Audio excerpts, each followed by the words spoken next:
And feel free to pause if you need to like restart or because anything. it's 'Cause it's all taped. pre-recorded. Yeah, so Yeah. no worries. Okay, so easy first question. Just state Yeah. your first and last name for me. I'm Karen Miranda-Gleason, and I'm a public information officer working for the incident management team. Karen, we spoke yesterday. Overnight, things just rapidly changed so quickly. Tell me, for those who are watching at home, what are the conditions right now here in Brantley County with these fires? Well, last night was actually a continuation of what we saw yesterday Yeah. and on Friday. So the conditions here have been extreme. High winds, very dry conditions, very erratic fire behavior, high flame lengths, very dangerous for the firefighters, very challenging. Yeah. What would you say from since we last spoke to today? What has been the main like issues these past 24 hours, like the hotspots, or would say some of the things that these first responders are facing that's been challenging? Well, we're doing everything we can to build fire line and to fight this fire and get it out. But some of that line has not held because of the winds and fire blowing across the line and spotting distances across the line.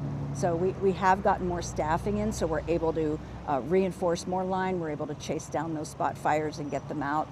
But that's our main concern, is fighting fire safely in these conditions, which is very challenging. Yeah, I see the number went up for the amount of people that have been contributing to fighting this fire. Has it been more departments as far as like the fire departments that came from different counties that helped out today?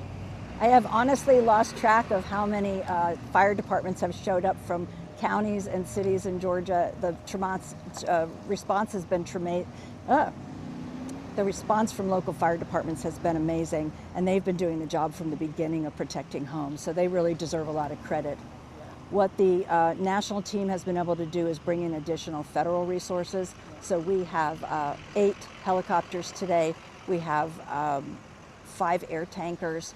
We have 2 air attack planes, which are doing reconnaissance and also flight traffic control in the air for the aircraft to keep that safe. Yeah. We have a lot of wildland fire engines and several crews, over 550 people today. And we counted 11,000 years of experience among all of the people that are on site today. Oh my gosh, that's incredible. And moving towards the homes, I know you mentioned the homes. Do we have a amount of homes that's been damaged? I know the number is kind of like up and down because you guys are still trying to go out there. Yes, we have damage assessment crews on the ground, but of course they can only go in where it's still safe, because some of the areas we're concerned about them reburning. Fire burns in a sort of we call it a dirty burn. It's sort of a mosaic pattern where it leaves some unburned areas. So we have to be very careful to go in there and put all those embers out, just like on a campfire, before it can be safe. So they're on the ground, they're continuing to document. By the end of this fire, we'll have everything documented, but I can tell you we lost a lot of homes last night and yesterday. Wow. So you told me that, I know yesterday you said the fire was more so spreading north. Officials say it was spreading more north and northeast. For it to jump from over 9,300 to now over 20,000 today, where is that fire spreading towards? It's spreading to the north. It So- crossed into the county to the north and toward the county to the east. So it jumped State Highway 32. It jumped Browntown Road to the east. So, and the fuels are just very dry, and that's what's carrying the fire is the dry. I say fuels meaning the vegetation that's dry, right? Fuel is anything that can burn. So when we look at these woods and even the ground, we see burnable vegetation right now because the vegetation is so dry. What message do you want to give families right now who are just concerned, who are like, I don't know when I'm going to go back. I'm not sure if my house is damaged. They're just worried. What message would you tell them right now just to, I know some people are getting antsy, they're impatient, but what message would you tell them right now? Well, we care about everybody that's here, the public and firefighters. We don't want to keep people out of their homes any longer than we have to. These are very dangerous conditions right now.